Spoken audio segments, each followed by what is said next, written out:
almal wil graag belangrik wees en almal wil graag beter as die ene langs dan wees. Ek ken dit. Maar sien, dis die rede hoekom al chaos in die stede en vloei die riviere. So luister na my flow, cause why? Ons is die Rainbow Nation, bro. En ons meer as 'n color in die rainbow. Glo as jy wil. So kom my generation en ons is die goudpot aan die einde van die rainbow. Kyk hierso. Is dit waar? Is daar nog van julle daar, ja? Is daar nog van julle daar buite? Nog van julle wat dit so mutually met my het, of? Is dit dan net ek? Is dit ek alleen in die wêreld so groot en onbekend aan my? Alleen gestak met die effek wanneer mense my vertel oor hoe perfek ek is. Dink ek dan by myself, net ek weet wat die diep in my aangaan. Net ek is bewus van die gejaagdheid in my gedagtes.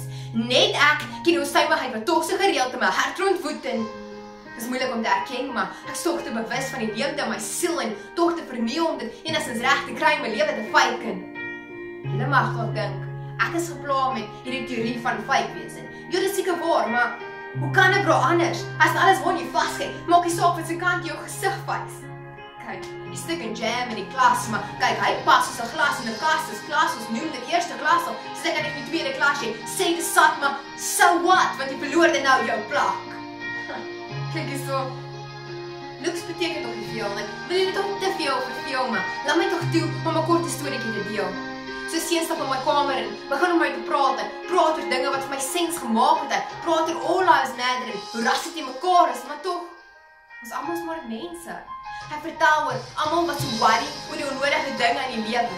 Hy vertel oor al sy wonde, dinge wat hom so seer gemaak het, mense wat ons self vriende noem, maar wat nie nou beluister as hy praat. Nie sy gevoelens wil deel, want dat is ons 'n dol. Regtig mense, dit is so oud. Hy vertel ook om verstaan, maar wat ek diep binne my vasvang en struggle om hom bekend te maak, so hy my ook vang.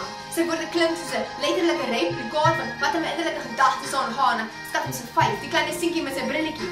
Wat meeste mense se afmaak spaal en my gedagtes weer geraak. Dis mos nie wat eens 'n persoon ek bepaal. Meeste van ons harte is dis om 'n bitterbaar kaal. Elke liewe kamer tot binne verval, gekamp met die webs van surf mos deesdae so die webs. Desperaat op soek na die nuutste trends. So bou vir jouself 'n fence en try to hide hoe tens jy regtig is, maar luister bro, ek kyk reg deur en ons Here is bewus van die vermeerheid, ken van al daai seer, hy is bewus van net hoe teer ons elkeen se binneste actually is en sien dis moet ek besluit, ek gaan nie vir rus en myself 'n breek gee.